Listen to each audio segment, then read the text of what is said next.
Hello, I'm Sandra Williams and this is Jack, and today we're just going to run through the fitting of the dually halter.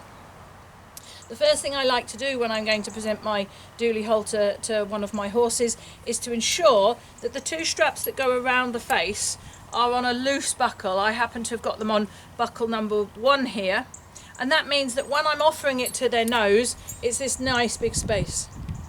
I'm then going to lay both of those nose, so that's the training rope, the training nose rope, and this is the main frame of the halter. I'm going to lay them across the palm of my hand.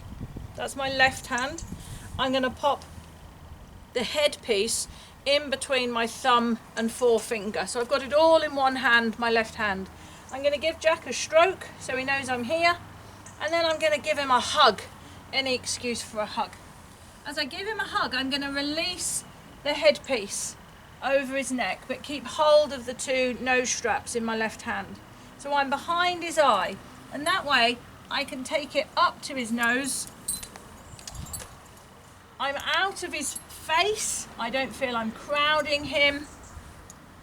And also what's really helpful, if like me you happen to be a little bit vertically challenged, it's so much easier when you're going to catch up a big 17-hand hunter or eventer, and it's very hard sometimes to reach up over their headpiece, and sometimes we end up crowding the horse's face. So being behind here, I'm less intrusive, less imposing. The other thing that I'm doing while I'm going around and just fitting and trying to get the best fit I can for Jack is that I'm keeping it out of all the keepers until I'm really sure that I've got a good fit. Sometimes, like with a girth, you might go back after 5 minutes of working with the dually and just have a little recheck and a readjust. I can get my hand all the way round here so I know that Jack can move every part of his face. The training rope is not impeding on the nostrils, on their breathing apparatus. It's got some slack in it, so it's not tight. Sometimes it will just sit near the bone or on the bone of their cheek piece. I'd like it really ideally just to be a little bit lower like that, but it really does depend on the length of their face as to whereabouts it will sit. But it's worth just shifting these around a little bit so you've got a bit of an L shape here.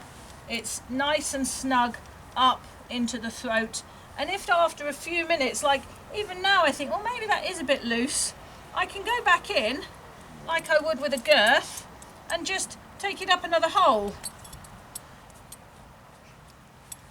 and then I give it a little sort of, yeah, that's good. So it's got a little bit of movability, a little bit of spin, but it's not going to go into his eyes. It's not going to impede his breathing. It's nice and high, and I'm happy with that fit. You happy, Jack? And then the last thing I'm just going to show is taking the dually off, and this is more about thinking about your body language, really. So I've finished doing my work with Jack, and I'm going to undo the headpiece. I don't need to worry about the other two because gravity will help. I'm going to drop that down and then just keep my eye on Jack and my shoulders square as I walk away. What a good boy.